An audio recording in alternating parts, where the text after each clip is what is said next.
Anda bahwa sesuai Undang-Undang Nomor 23 Tahun 2014 tentang Pemerintahan Daerah, dalam rangka mensejahterakan rakyat, pemerintah daerah dijalankan dengan prinsip otonomi dan tugas pembantuan.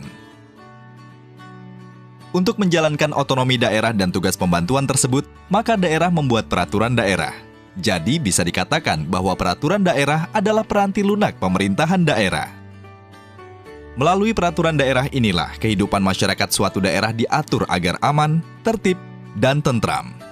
Ketika semuanya berjalan tertib, maka investasi akan masuk, pendapatan masyarakat dan daerah akan meningkat, sehingga kesejahteraan masyarakat akan tercapai.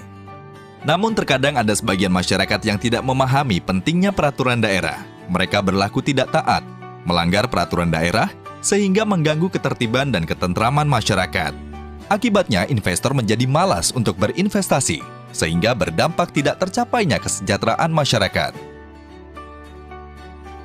Kalau dampak pelanggaran peraturan daerah seburuk itu, apakah peraturan daerah tidak memberikan sanksi kepada para pelanggar?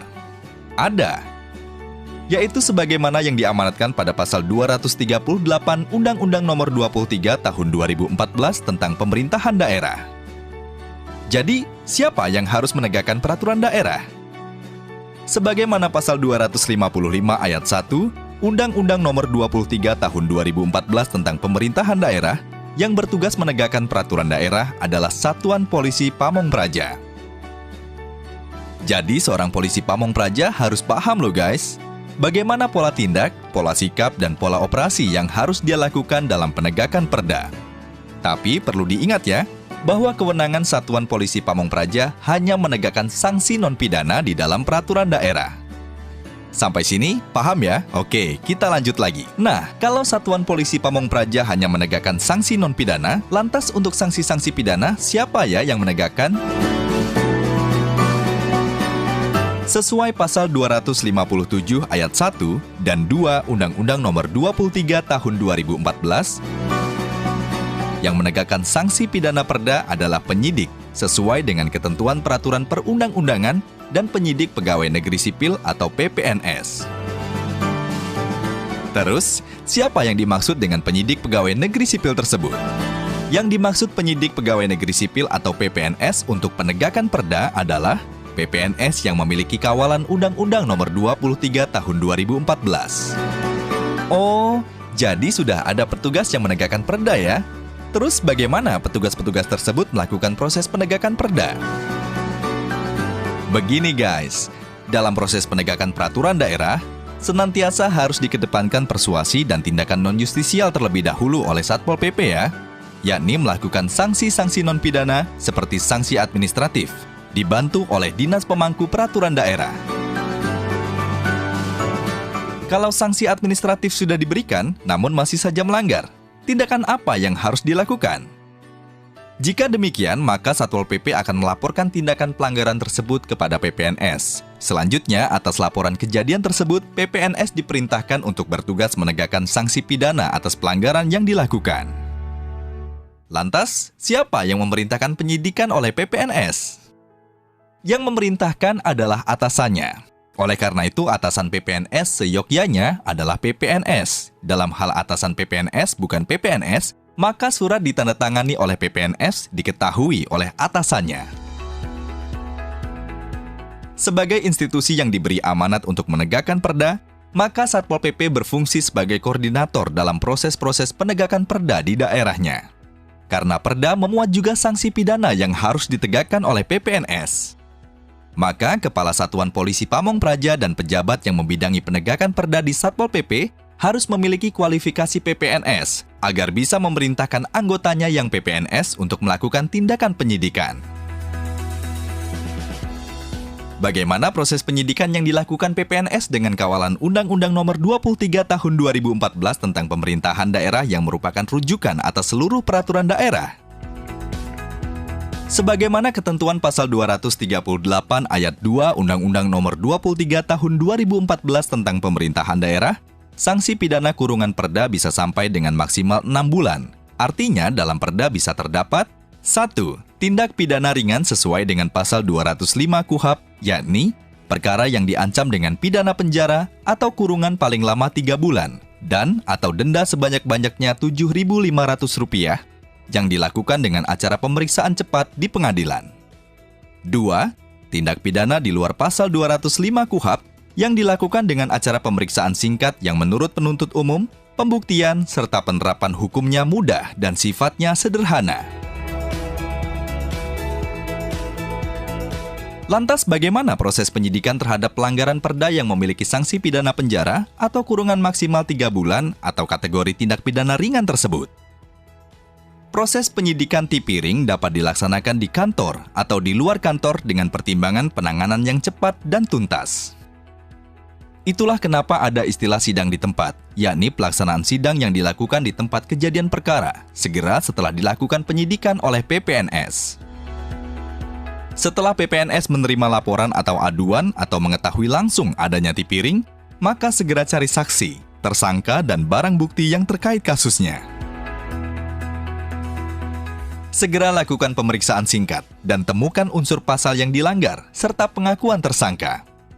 Dengan didukung keterangan saksi, maka penyidik segera menulis pada blanko tipiring. Untuk memperkuat keterangan dalam pemeriksaan, saksi atau terdakwa dan penyidik agar membubuhkan tanda tangan di blanko tipiring tersebut.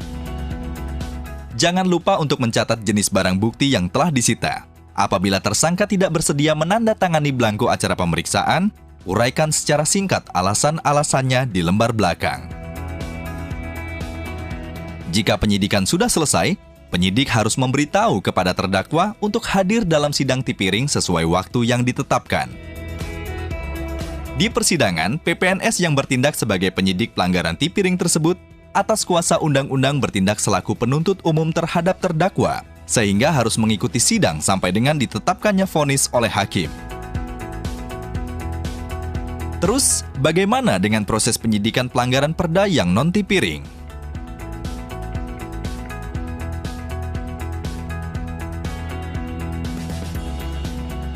Proses penyidikan pelanggaran yang non-tipiring meliputi proses-proses dari mulai penyelidikan, penindakan, pemeriksaan, sampai dengan penyerahan berkas perkara, tersangka, dan barang bukti ke kejaksaan. Untuk proses penyelidikan, selalu libatkan Pol PP ya. Karena sesuai pasal 255 ayat 2 huruf C, Undang-Undang Nomor 23 Tahun 2014, Pol PP memiliki kewenangan untuk melakukan tindakan penyelidikan terhadap warga masyarakat, aparatur, atau badan hukum yang diduga melakukan pelanggaran atas perda dan atau perkada. Selanjutnya adalah proses penindakan yang meliputi pemanggilan, penangkapan, penahanan, penggeledahan, penyitaan. Ingat ya, selalu lakukan koordinasi kepada Korwas PPNS setempat untuk bantuan-bantuan teknis, utamanya yang tidak bisa dilaksanakan sendiri oleh PPNS, seperti misalnya penangkapan dan penahanan, penggeledahan maupun penyitaan. Ingat, lengkapi juga dengan persyaratan izin dari Ketua Pengadilan setempat untuk tindakan-tindakan yang memerlukan persyaratan tersebut. Proses selanjutnya yakni proses pemeriksaan merupakan kegiatan untuk mendapatkan keterangan, kejelasan, dan keidentikan tersangka dan atau saksi dan atau barang bukti, maupun tentang unsur-unsur tindak pidana yang telah terjadi, sehingga kedudukan atau peranan seseorang maupun barang bukti di dalam tindak pidana tersebut menjadi jelas dan dituangkan dalam berita acara pemeriksaan. Ingat ya guys, peran kegiatan pemeriksaan dalam penyidikan merupakan penentu keberhasilan penyidikan secara menyeluruh. Oleh karenanya perlu pendekatan, pengetahuan, dan keterampilan dari pemeriksa. Pada saat proses penyidikan, PPNS juga dapat menghentikan penyidikan, asal mempunyai alasan yang cukup sesuai pasal 109 ayat 2 KUHP, yakni 1. Tidak terdapat cukup bukti. 2. Peristiwa tersebut bukan merupakan tindak pidana. 3. Proses penyidikan dapat dihentikan demi hukum oleh karena tersangka meninggal dunia. Tuntutan pidana telah kadaluarsa. Pengaduan dicabut apabila delik aduan tindak pidana tersebut telah memperoleh putusan hakim yang tetap dan pasti atau nebis in idem. Guys, dalam penyidikan yang tidak kalah penting adalah pendataan dan pencatatan secara tertib dan teratur. Hindari kesalahan dalam pengisian blanko-blanko atau formulir-formulir. Distribusikan dan arsipkan seluruh administrasi penyidikan secara tertib dan teratur. Kalau perlu, tunjuk staf yang khusus menangani administrasi penyidikan. Setelah semua berkas perkara penyidikan selesai, maka harus segera disampaikan kepada penuntut umum melalui Korwas PPNS untuk selanjutnya diteliti bersama oleh Korwas dan PPNS. Kalau hasil penelitian masih belum sempurna, maka Korwas PPNS mengembalikan kepada PPNS disertai petunjuk tertulis. Kalau sudah sempurna, diteruskan kepada penuntut umum dengan surat pengantar dari Korwas PPNS tembusan ke PPNS yang bersangkutan. Jika kemudian oleh jaksa penuntut umum berkas dinyatakan lengkap atau P21, maka tugas penyidikan telah selesai. Inilah proses penegakan perda yang dilakukan oleh PPNS. Tapi ingat ya guys, indikator keberhasilan PPNS dalam menegakkan perda bukan banyaknya pelanggar perda yang diproses dan diselesaikan kasusnya.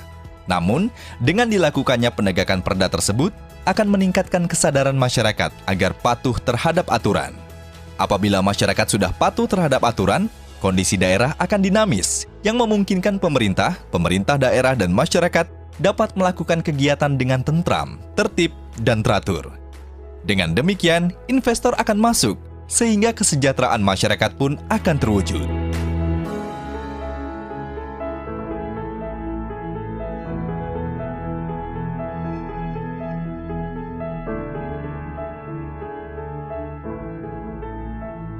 Pesan ini disampaikan oleh Kementerian Dalam Negeri Republik Indonesia